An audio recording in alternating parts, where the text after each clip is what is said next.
Hello मेरे दोस्तों, आज एक बहुत अच्छी बात है और अच्छी बात ये है कि हमारे बीच एक बच्चा बैठा है और जिसका अभी सिलेक्शन हुआ है सीजीएल मींस 2021 में। नमन गुप्ता इनका नाम है, रैंक इनका 224 है और इस बच्चे की अपनी एक सक्सेस स्टोरी है। स्ट्रगल जो इसने किया वो सब कुछ बताएंगे, लेकिन सबसे पहले एक प्यारा सवाल पूछेंगे। भाई, सिलेक्शन होने के बाद रिश्ते कितने आ गए हैं? सर अभी तक मतलब 3-4 दिन में सर 11 रिश्ते आ चुके हैं। 3-4 दिन में 11 रिश्तों के साथ भाई साहब सीख लो बेटे, इससे अच्छी कोई मोटिवेशन नहीं मिलेगी तुम्हें जीवन में। मोटिवेशन के नाम पे जो तुम डरते हो ना, क्या करूं क्या नहीं करूं, देख लो भाई साहब 3 दिन में 11 रिश्ते। तो कोई कोई रिश्ता पसंद आया? सर जैसे कि हम लोग बायो बैकग्राउंड से हैं, तो पहले ड्रीम था नीट करते हैं, मेडिकल लाइन में जाते हैं, मगर कभी सोचे नहीं थे अगर नीट नहीं करेंगे तो डॉक्टर का रिश्ता आएगा। एक इनमें से रिश्ता ऐसा है जो लड़की एम्स में है, अरे एम्स में वाह। डॉक्टर है। कर लो फिर शादी, अब क्या नहीं रहेगा? सर, अभी एज नहीं है सर उतनी। अब और क्या करना रहेगा? नौकरी लग गई है भाई? सर नौकरी लग गई तो आगे प्रिपरेशन अभी करना है सर। चलो थोड़ा सा ना इस चीज को हम डेप्थ में लेके चलते हैं। तो कैसे पढ़ा, क्या क्या पढ़ा, ये सारे बच्चे जानना चाहेंगे। क्या स्ट्रेटेजी रही? सर 2019 में जब कोविड लगा तो उस समय मेरी ग्रेजुएशन कंप्लीट हुई थी। तो कोविड में मेरी थोड़ी कंडीशन क्रिटिकल हो गई थी, जिसके वजह से टाइम भी वेस्ट हो रहा था और समझ में नहीं आ रहा था क्या करें।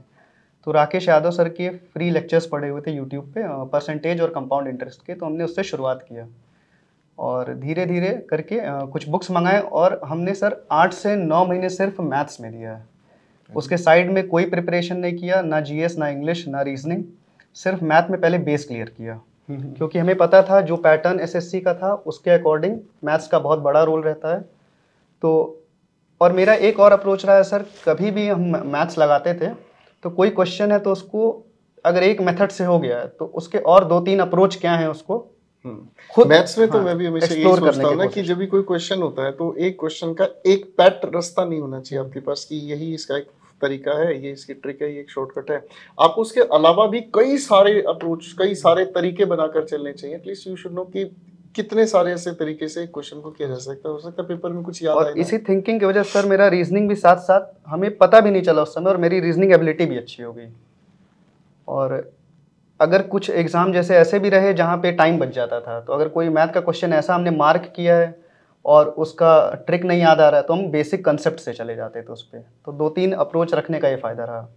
फिर लॉकडाउन ख़त्म हुआ, फिर गगन प्रताप सर उस समय यंग थे तो उनका लेक्चर आज भी लिया। वो यंग ही है? नहीं सर, उस समय एकदम लड़के हम लोग की तरह थे। अच्छा। तो उनका लेक्चर लिया और उनके लेक्चर को पूरा एक बार कंप्लीट किया। उनकी शीट सर हमें लगता है सफिशिएंट है, मोर देन इनफ है। और मैथ्स सर ऐसे हो गया, और मैथ्स में सर हमने कोई नोट्स नहीं बनाया अभी तक। अच्छा, कुछ भी नहीं? कुछ नहीं सर, कोई भी एग्जाम अभी भी आप कहोगे देने को तो अगर 100 क्वेश्चन है तो 98-99 करने की हिम्मत है बिना रिवीजन के। बहुत बढ़िया, बहुत बढ़िया। फिर सर हमने इंग्लिश उठाया। इंग्लिश आप ही का लेक्चर सबसे पहला लेक्चर लिया था, और चूंकि हम लोग आईसीएससी बोर्ड से थे तो इंग्लिश में प्रॉब्लम नहीं हुई उतनी, मगर सबसे बड़ा प्रॉब्लम ये होता था कि हम लोग को रूल्स नहीं पता रहते थे। एरर तो पता हो जाता था। तो फिर जब आपसे पढ़ना शुरू किया तो पता चला वर्ड प्रोफाइल नाम की भी कोई चीज़ होती है। अरे वाह जी। और क्लोज टेस्ट में मैक्सिमम क्वेश्चन आज ऐसे आते हैं जिसमें अगर आपको वर्ड प्रोफाइल पता है तो ऑप्शन में चारों वर्ड प्रोफाइल अलग रहेगा। सच बात। और आप ब्लैंक को देख के, उसकी पोजीशनिंग देख के आप वर्ड प्रोफाइल से ऑप्शन एलिमिनेट करके आंसर ला सकते हो।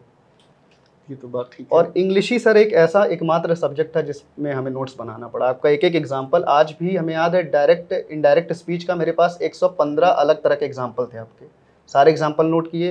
एक्टिव पैसिव वॉइस के 110 एग्जाम्पल, और सब डिफरेंट टाइप के।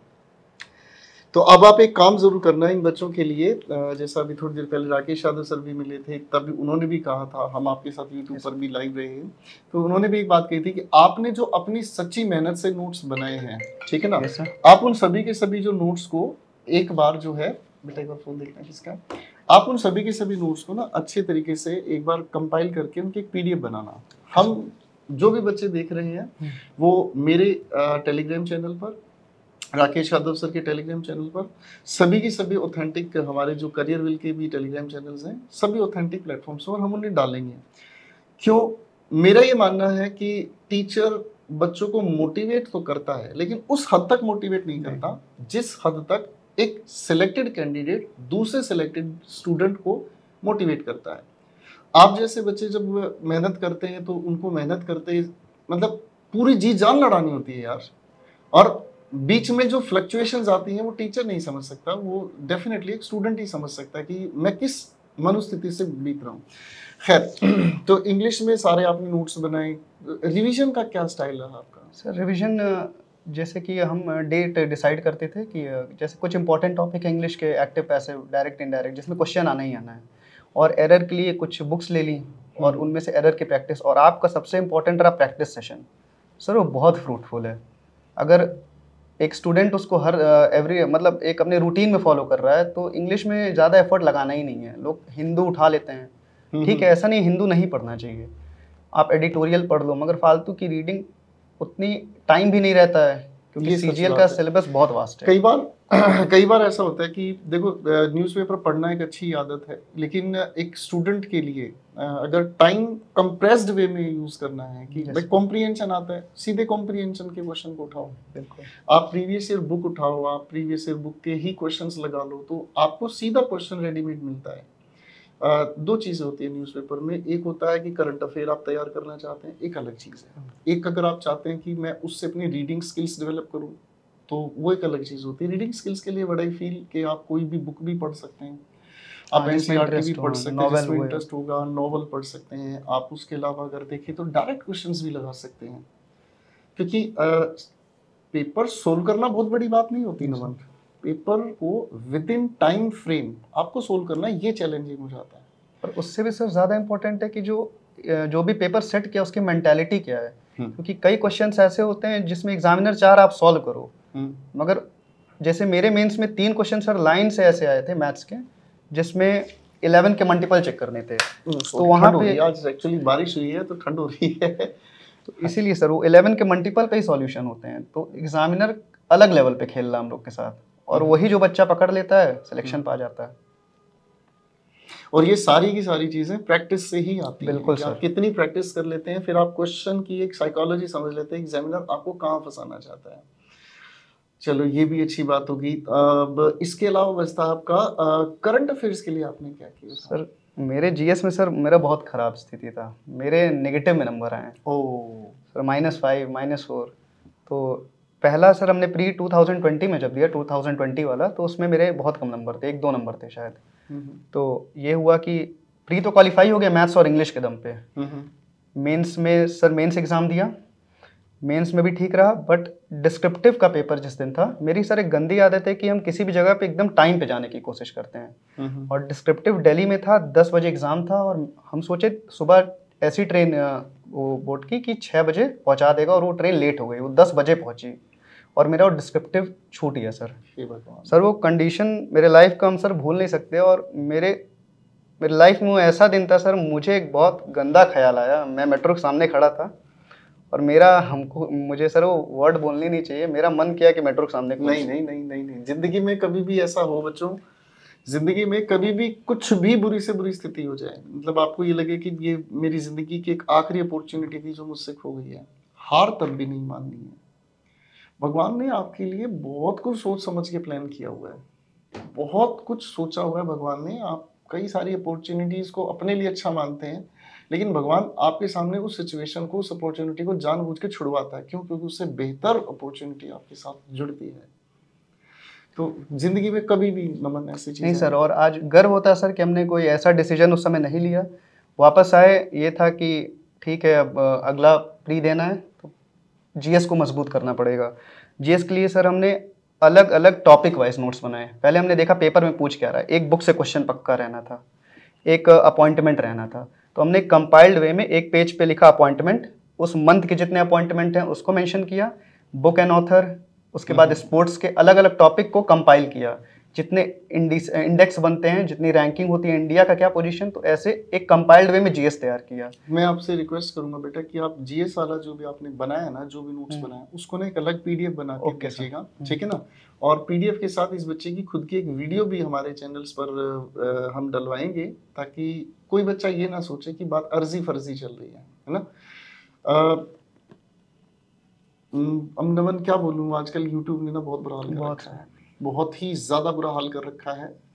एक तो कुछ भी चल रहा है कि एक एक्सपीरियंस क्या पेपर पूछता है, वो कहते हैं ना हिस्ट्री रिपीट्स इटसेल्फ।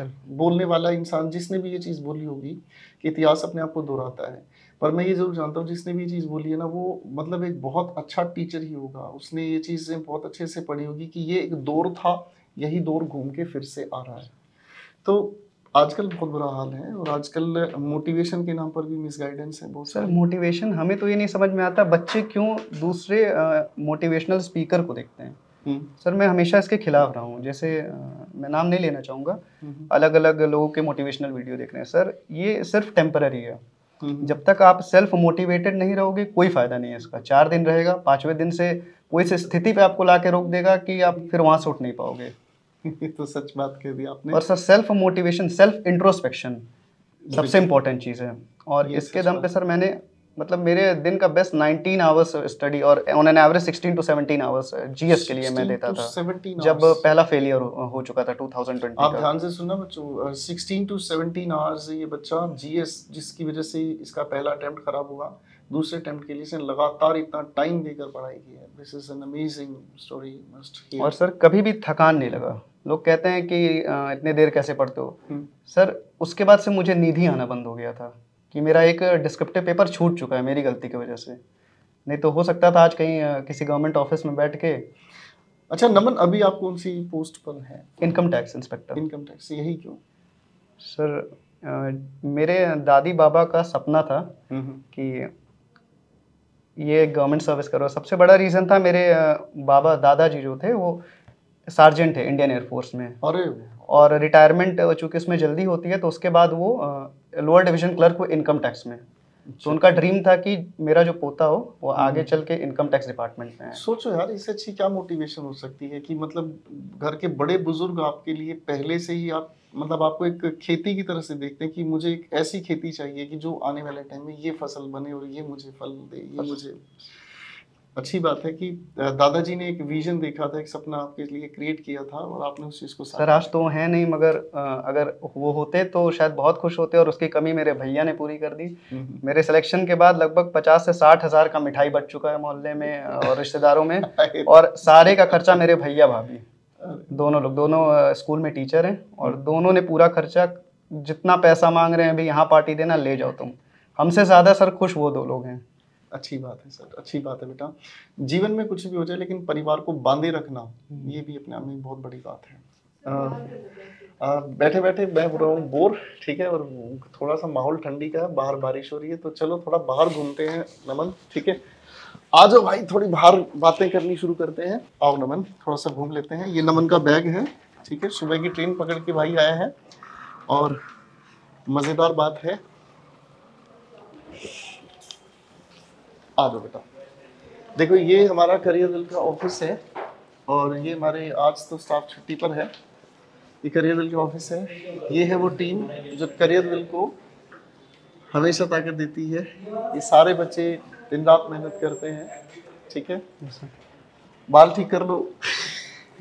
तो ये है हमारी पूरी की पूरी टीम और ये हमारी क्लासेस हैं जिन पर क्लासेस चलती हैं, आप देख सकते हैं। ये सारी की सारी हमारी क्लासेस चल रही हैं और ये हमारी सारी टीम है। तो मोटिवेशन के लिए नमन जी सर, आ जाओ, थोड़ा खुले में खड़े होते हैं, बातें करते हैं। मोटिवेशन के लिए और क्या चीज़, मतलब कुछ किताबें पढ़नी चाहिए या न्यूज़पेपर बहुत अच्छी चीज़ होती है या फिर क्या? सर मेरे ख्याल से सर मोटिवेशन आप अपने घर में ढूंढ सकते हो। सर जैसे मेरे फादर रेलवे में हैं, राकेश गुप्ता नाम है, तो वो उनका जैसे सपना था कि मेरा जो लड़का हो 4200 ग्रेड पे रिक्रूट हो। उन्होंने अपनी ज्वाइनिंग जो की थी 700 सैलरी पे की थी और आज प्रमोट होते होते ऑफिस सुपरिटेंडेंट हुए सर। अगले महीने, अगले साल उनका रिटायरमेंट है, तो 4200 पे रिटायर होंगे। और जब रिजल्ट निकला तो उन्होंने यही कहा कि हमने कभी सोचा भी नहीं था कि मेरा लड़का 4600 ग्रेड पे शुरुआत करेगा अपनी लाइफ की। और उनका सर सपना था कि न्यूजीलैंड और एवरेस्ट कैंप पे जाने का। तो और हम लोग सर मिडिल क्लास, तो और कोई तरीका ही नहीं था। मेरी ज्वाइनिंग सर CISF में हो चुकी थी कांस्टेबल के पोस्ट पे। कांस्टेबल पोस्ट सफिशिएंट नहीं था क्योंकि मेरे नानी नाना का भी सपना था कि घर में एक 4 व्हीलर आके खड़ा हो। तो ये सब अपने घर में ही मोटिवेशन देखते हुए कि पापा भी परेशान है, रिश्तेदारों ने तो सर कुछ रिश्तेदार रिश्तेदार भगवान ने बनाए इसलिए था कि वो खून पी सके। नहीं सर, मेरे एक्सेप्शनल हैं। अच्छा मेरे एक्सेप्शनल है, मतलब कि इस समय हमें तो डर लग रहा है, कुछ लोग हैं जिनको हार्ट अटैक ही ना आ गया हो।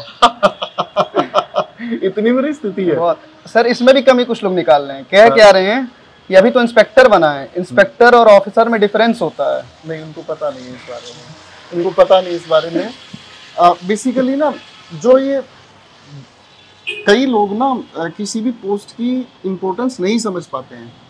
उन्हें उस पोस्ट की इम्पोर्टेंस तब पता चलती है जब उनका कोई काम फंसता है।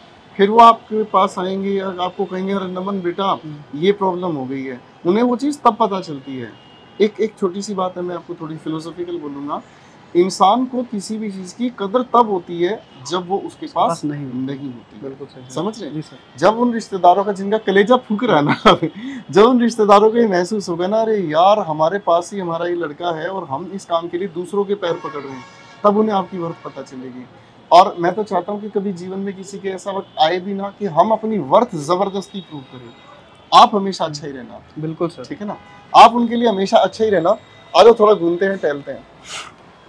तो आपने जो अपने नोट्स बनाए, जी सर, तो बच्चे बहुत सारे ना एक सवाल पूछते हैं सर कि सर नोट्स हम बनाते हैं तो सारी चीज़ें, क्योंकि अक्सर मैंने आपको कभी भी क्लास के नोट्स हैंड रिटन नहीं दिए, तो बच्चे मुझसे ये कहते हैं कि सर हैंड रिटन नोट्स भी दे दो, क्लास की पीएनजी भी दे दो, ये भी दे दो। तो आपका इसमें क्या मानना है? सर अगर सब बना बनाया मिल जाएगा तो फ़ायदा ही क्या। जब तक आप उसी चीज़ को खुद से नहीं लिखोगे तब तक वो मेमोराइज ही कैसे होगी।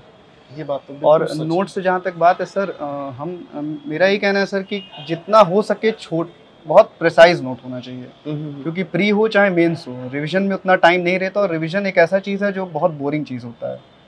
तो अगर प्री और मेंस आप देख रहे हो तो आपका जो नोट्स है बहुत प्रिसाइज होना चाहिए।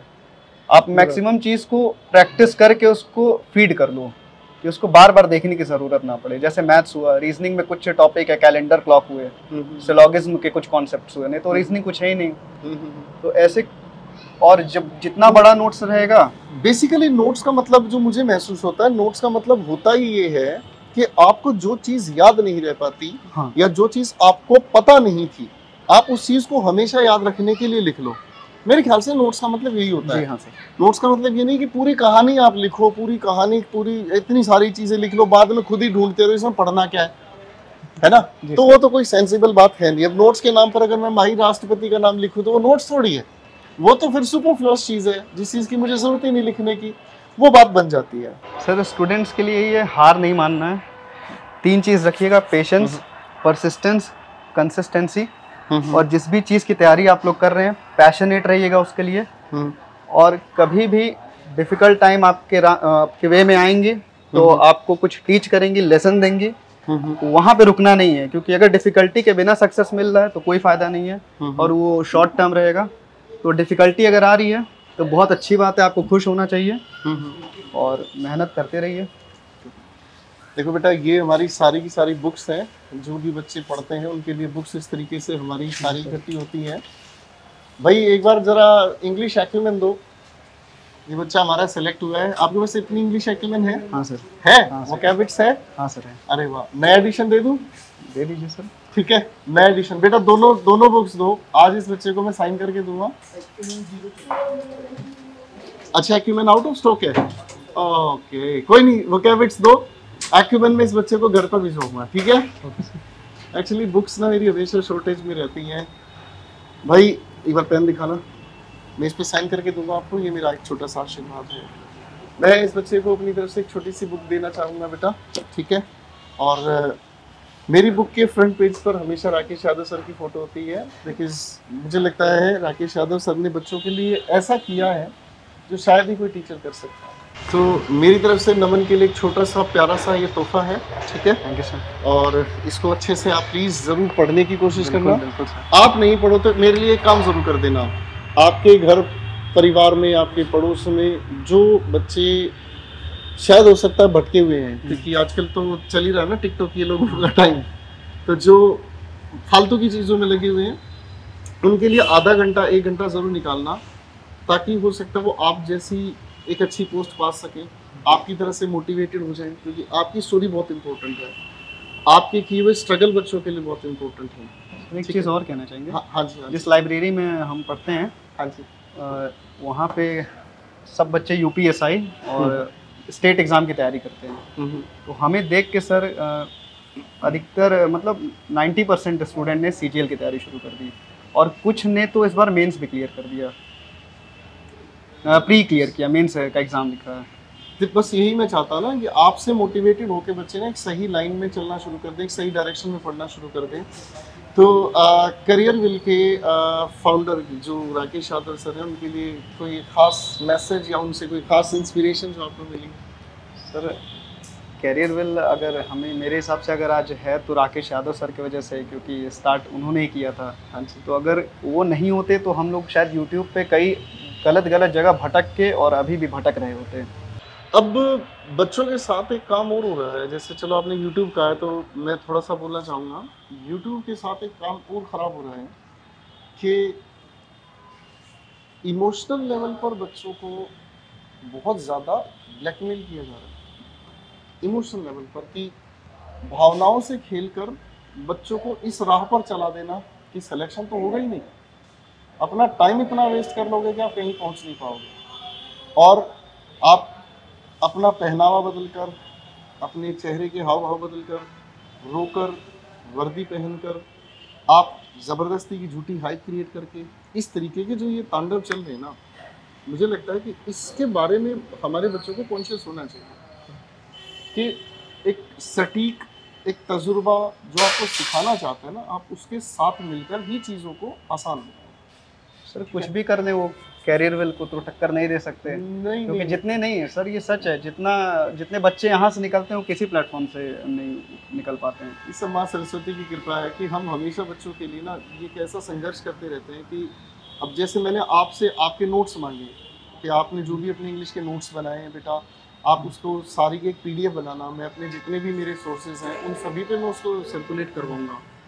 क्यों करवा रहा हूँ? उसका कारण सिर्फ इतना सा है कि जब सभी बच्चों के पास वो चीज़ जाएगी तो वो बच्चे महसूस करेंगे कि एक अच्छे रैंक निकालने वाला बच्चा ऐसे पढ़ता तो मुझे भी ऐसे पढ़ना चाहिए। इस बात को अगर मैं कहूँगा बेटा ऐसे पढ़ना चाहिए, वैसे पढ़ना चाहिए, भावनाओं को खेल रचूं, वो मुझे नहीं लगता कि वो प्रैक्टिकल है। ठीक है? तो ठीक है मेरे बच्चे, इस बच्चे के साथ बात करके बड़ा अच्छा लगा और इस बच्चे ने बहुत अच्छी-अच्छी बातें कही। अब इस बच्चे के लिए एक छोटा-सा गिफ्ट हम देना चाहेंगे। ठीक है? तो छोटा-सा गिफ्ट बच्चे के लिए देना चाहेंगे और वो गिफ्ट वो नहीं है, पता चले कि कोई और कुछ सोच रहा हो। एक छोटा-सा गिफ्ट होता है और मुझे याद है सर, मैं जब तीसरी क्लास में पढ़ता था, मैं सरकारी स्कूल में पढ़ता था भाई, एमसीडी का स्कूल था दिल्ली में, और तीसरी क्लास में बस किसी टीचर ने मुझे ज़बरदस्ती खड़ा कर दिया कुछ गाने के लिए। मैंने कुछ गाना गा दिया, भगवान जाने मैंने क्या गाया आज तक याद नहीं है, लेकिन उसके लिए मुझे मेरे टीचर ने एक पेंसिल दी थी। अब पेंसिल उस समय होती होगी ज़्यादा से ज़्यादा 10-15 पैसे की, लेकिन वो जो पेंसिल थी मेरे लिए उस समय बहुत बड़ी चीज़ थी। तो वो कोई गिफ्ट हाथी घोड़े के तो उतने हैं नहीं भाई, छोटे से गिफ्ट होते हैं जो आपकी ऑफिस की टेबल पर आपको हमेशा